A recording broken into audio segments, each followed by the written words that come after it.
This is the Lakers' moment nobody on the outside thought would come this fast. 7 games into a new season, with Luka Doncic in purple and gold already dragging this team to wins on one leg and a genius mind, LeBron James still on the sideline, nursing that sciatica, and suddenly a voice from another locker room, a veteran who has lived this league from the inside, steps up and says out loud what a lot of executives only dare to talk about behind closed doors, forcing every Laker fan, including me and you, to stare straight at a question we've been trying to postpone for years.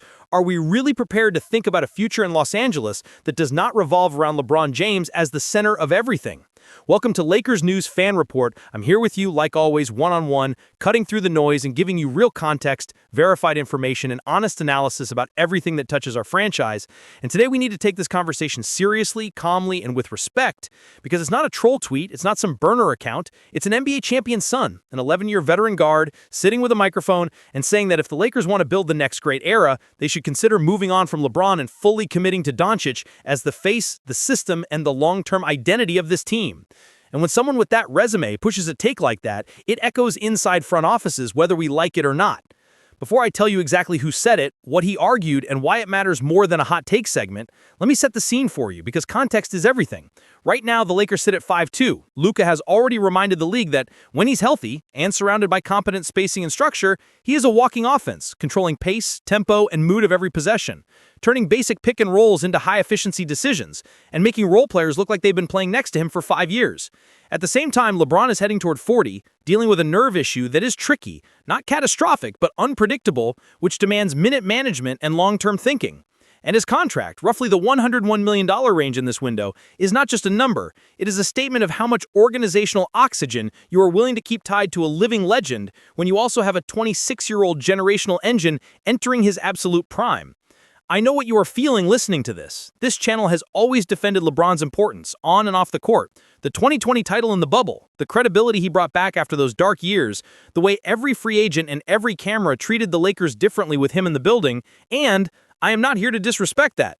I am here to do what a serious Laker channel must do: look at the basketball, look at the cap sheet, look at the timeline, and tell you what is real, what is speculation, and what is emotionally hard but strategically relevant when people around the league start to float ideas that involve the greatest player of his generation wearing another jersey. And here is the turning point. On his own show, a well-known veteran guard now with Minnesota used his platform to say that if he were running the Lakers, he would seriously explore trading LeBron. Not because LeBron is washed, but exactly because LeBron is still valuable enough to bring back multiple young pieces and picks, while Luka is the guy you give the ball to every possession, every night to shape your future. And yes, that veteran is Austin Rivers. And when he says directly that you can get 2 or 3 high-level young players plus all the business impact you redistribute around the league by moving LeBron, that's not just content. That's a front office thought experiment going public. So let me walk you through why this hit so hard in Lakerland and why I still stand firmly where I've been from the start. If we ever talk about something this big, we do it from a position of strength, not panic. First, the basketball side. Luka is already carrying a massive on-ball load.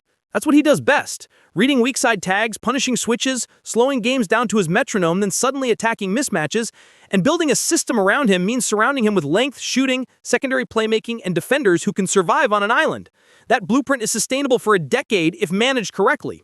LeBron, on the other hand, has reached the point where you don't want him grinding through 82 games as a heliocentric creator. You want him in sharp, weaponized bursts, attacking tilted defenses, posting smaller wings, orchestrating from the elbows in May and June, not laboring in November. Having both on the same roster is a blessing talent-wise, but also a puzzle. How many possessions can you realistically run where both are optimized, both feel in rhythm, both are protected physically, and the rest of the roster isn't just standing, watching 2 suns fight for the same orbit? That's where Rivers' comment slides in. He's basically saying, if you truly believe Luka is the future, have the courage to restructure everything now, instead of hanging on emotionally until nature forces your hand. And I get that logic from a cold managerial perspective, I just don't accept it blindly. Because the Lakers are not some anonymous franchise in a small market. They are built on banners, stars, and myth. And you don't ship out LeBron James like he's a role player just because the podcast thinks it's time. Second, the financial reality. A contract in LeBron's range instantly shapes any trade conversation into a blockbuster, which means you're not talking about one-for-one swaps. You're talking about reconstructing another team's identity at the same time, stacking salaries, assets, future flexibility, and that is where I slow the conversation down and tell you clearly. As of today, there is no official movement from the Lakers front office to shop LeBron. There is no framework on the table that treats him as a deadline chip. What exists is an external suggestion that happens to intersect with real strategic questions this team must answer over the next 18 months. The 2026 deadline is not tomorrow, but it is visible on the horizon. And good organizations game out every scenario. What if LeBron's health doesn't stabilize? What if his usage clashes more with Luka's rhythm? What if the market for an aging superstar is better now than in a year? But they also ask the inverse. What if LeBron returns fresh, locks into a 55-game regular season with strict management, plays 30 targeted minutes next to Luka, terrorizes smaller lineups in the playoffs, and delivers you one more deep run while mentoring the next generation in your own building instead of somewhere else? Third, the identity factor, the part numbers never fully capture. LeBron in a Laker jersey is not just points, assists, and jersey sales. It's a psychological anchor for the locker room and for the fan base, a living link between past and present, a reminder that this franchise doesn't beg for relevance, it sets the terms of relevance. Trading him would not simply be a basketball move, it would be a cultural earthquake, sending a message to every player in the league about how this organization treats greatness at the end of its arc. Does that mean you never consider it under any circumstances? No. It means if you even think about it, it has to be because the path in front of you with Luka and a new core is so overwhelmingly strong, so clearly championship caliber for the next 5 to 8 years that you can look LeBron in the eye, look this fan base in the eye and say, this is not betrayal, this is evolution. That level of clarity does not exist after 7 games in a small sample. So where do I stand with you honestly after hearing Rivers like this match? I see value in what he forced us to confront. We can't pretend LeBron is 30. We can't deny that Luka at this age is a better candidate to be the system itself. And we can't be scared of long-term thinking just because it hurts. But I also refuse to join any rush to push LeBron out the door off a talk show concept. The smart play right now is to let this roster breathe. Let LeBron get fully right, define precise roles where Luka handles primary creation. LeBron operates more surgically, and the supporting cast, wings, rim protection, secondary ball handlers, gets enough clarity to grow instead of constantly wondering who they're playing for. In parallel, the front office has to quietly map the landscape. Which teams in 2 years might be desperate enough to overpay for LeBron's brand and leadership if both sides ever wanted a graceful exit? What kind of picks and blue-chip prospects would even justify that conversation? How the new CBA rules and second-apron penalties interact with a core built around Luka on a supermax plus another star? When you answer those questions professionally instead of emotionally, you give yourself leverage instead of panic. And this is where I bring you into the room with me. I want you to think like a front office for a second. If, in some hypothetical world, the Lakers ever considered this kind of trade, what is your minimum acceptable return for the final chapters of LeBron James and Purple and Gold? Are we talking about 2 starting-level young pieces under team control plus multiple first-round picks? Are we talking about a package that keeps you competitive immediately around Luka instead of throwing you into a rebuild? Drop your honest answer below because your perspective as a fan base matters more than people realize. Players, agents, decision-makers feel that temperature. Now let me close this in the same direct tone I opened with. Austin Rivers' comment is bold, provocative, and in some ways useful because it exposes how ruthless modern roster building can be, but it is still just that, a comment.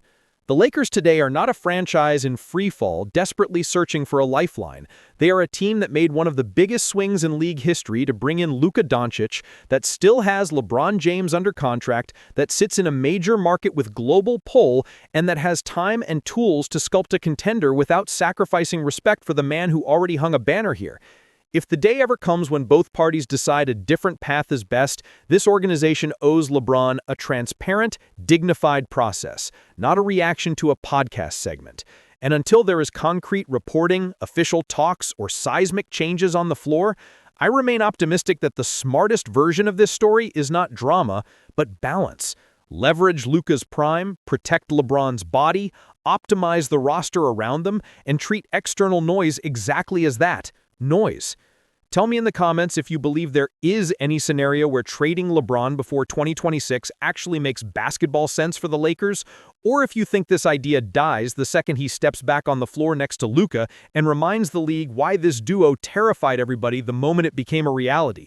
If you value this kind of serious, respectful, and detailed breakdown in the middle of all the chaos out there, make sure you're subscribed, hit the like button, and stay close to Lakers News Fan Report, because here you're always going to get fast updates, deep analysis, and a voice that speaks with you, not at you, as we live every step of this new chapter together. And I want to stress one last thing to you face to face, because I know how easy it is for this kind of headline to split a fan base in half. Supporting a deep evaluation of the roster and acknowledging that Luka Doncic must be central to any long-term plan does not mean turning your back on LeBron James or rewriting what he has done in this jersey. It means trusting that a franchise with this history is capable of doing two difficult things at the same time: managing the greatest closer of his generation with care, while slowly handing more structural responsibility to a younger superstar without humiliation, leaks, or drama dictating the pace.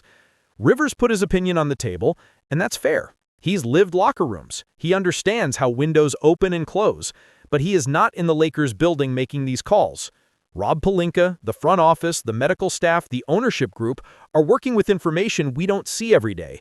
And my job here with you is not to pretend I'm pushing buttons in their office. It's to translate what this moment actually means. The Lakers are officially in the phase where every decision will be judged against Luka's prime. Every minute LeBron plays will be calibrated to maximize impact instead of chasing box score nostalgia. And any hypothetical blockbuster will only make sense if it brings back enough real value to keep the team at the level this jersey demands. Until that threshold is met, I stand on this. The correct response to Rivers' suggestion is not outrage or blind agreement, it's maturity.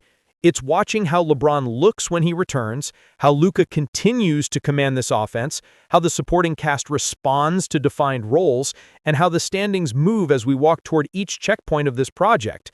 And only then weighing whether a conversation of this magnitude belongs in reality or stays where it is right now, in debates, in comment sections, and in talk shows that feed off extremes. So let me know below, with arguments and with respect, how you see it. Would you ever trade LeBron for a massive haul if it clearly extended Luka's championship window? Or do you think there is a symbolic and competitive value in keeping him here that no package can match? I read you, I respond, and this community exists exactly for that level of discussion. Stay locked in with me here on Lakers News Fan Report, because if anything moves from speculation to serious negotiation, you're going to hear it here broken down quickly, calmly, and in depth, always from the perspective of someone who loves this franchise as much as you do and refuses to let outside noise define our story. And remember, there is also the human side in all of this. LeBron chose this city when many doubted, brought his family, carried chaos on his shoulders, and turned it into a ring. And Luka just arrived under the heaviest spotlight in basketball to be told immediately that this is his era to claim. If the Lakers manage this transition with intelligence instead of impulse, they send a signal to every future superstar that this is still the place where greatness is respected, maximized, and never used as cheap content. That is the standard I hold them to, and that is the standard I know you expect too. So stay with me, stay active in the comments, and let's navigate this crossroads together, with passion but with clarity, because that's how champions think.